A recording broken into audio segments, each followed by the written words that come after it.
नमस्कार, मैं हूं नीलू। तो आखिर ये खबर आई कहां से कि खान सर गिरफ्तार कर लिए गए। खान सर की गिरफ्तारी हो गई। देखिए, एक पूरा का पूरा एक र्यूमर था, जिसके बाद ये कहा गया कि खान सर को गिरफ्तार कर लिया गया।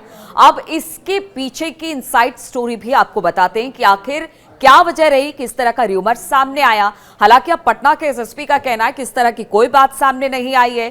खान सर को गिरफ्तार नहीं किया गया है, उनको ना तो हिरासत में लिया गया है।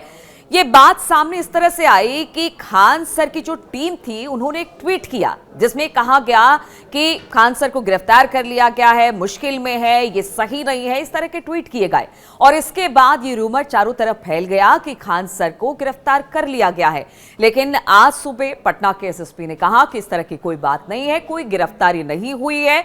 और जिस तरह से खान सर की टीम की तरफ से ट्विटर हैंडल पर ये सारी बातें लिखी गई, एक्स पे ये सारी बातें लिखी गई, उस पर अब पटना एसएसपी का कहना है कि हम देखेंगे कि आखिर ये चीजें कहां से उठी हैं और अगर होगा तो आगे हम कार्रवाई भी करेंगे। अब पूरी घटना आपको बता देते हैं कि कहां से ये र्यूमर निकला, कहां से ये बातें बढ़ी आगे।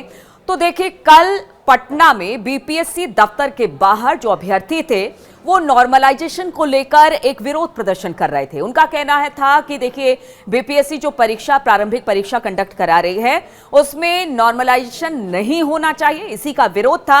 हालांकि देखिए, अब बीपीएससी की तरफ से भी एक नोटिफिकेशन जारी कर दिया गया है और उन्होंने साफ साफ कह दिया है कि देखिए, हमने किसी तरह से नॉर्मलाइजेशन की बात नहीं कही है। 13 दिसंबर को जो प्राथमिक परीक्षा होगी, वो बिल्कुल वही पुराने तरीके से ही होगी। नॉर्मलाइजेशन का इस्तेमाल उसमें नहीं होगा, यानी उस प्रक्रिया का इस्तेमाल इसमें नहीं किया जाएगा। आखिर ये र्यूमर उठी कहां से? जब कुछ छात्रों से बात की गई तो पता चला कि देखिए, कुछ कोचिंग संस्थान की तरफ से सोशल मीडिया पर, आप ये समझिए कि सोशल मीडिया के इन्फ्लुएंस की वजह से पटना में बीपीएससी दफ्तर के बाहर हजारों छात्र बैठ गए धरने पर। पुलिस को उन्हें खदेड़ना पड़ा, वहां से हटाना पड़ा, यहां तक कि उन पर लाठीचार्ज करना पड़ा। अब इस पूरे मामले को, राजनीति भी इस पूरे मामले पर बहुत तेजी के साथ हो रही है। लेकिन अब बीपीएससी ने बिल्कुल ये क्लियर कर दिया है कि नॉर्मलाइजेशन की प्रक्रिया, जो प्रारंभिक परीक्षा बीपीएससी की होने वाली है 13 दिसंबर को, उसमें इस प्रक्रिया का इस्तेमाल नहीं होगा। छात्र निश्चिंत होकर अपनी परीक्षा दे। लेकिन राजनीति भी खूब हुई और कहा यह गया कि कुछ कोचिंग संस्थान की तरफ से सोशल मीडिया में इस तरह का र्यूमर फैलाया गया, जिसके बाद ये सारी चीजें हुई और उसके बाद फिर खान सर की गिरफ्तारी की भी खबरें सामने आ गई। लेकिन अब इस पूरी घटना को लेकर जो पटना के एसएसपी हैं, उन्होंने खारिज किया है, खान सर की गिरफ्तारी नहीं हुई है। दूसरी तरफ अगर बीपीएससी की बात की जाए, उन्होंने भी एक नोटिफिकेशन जारी करके कह दिया गया है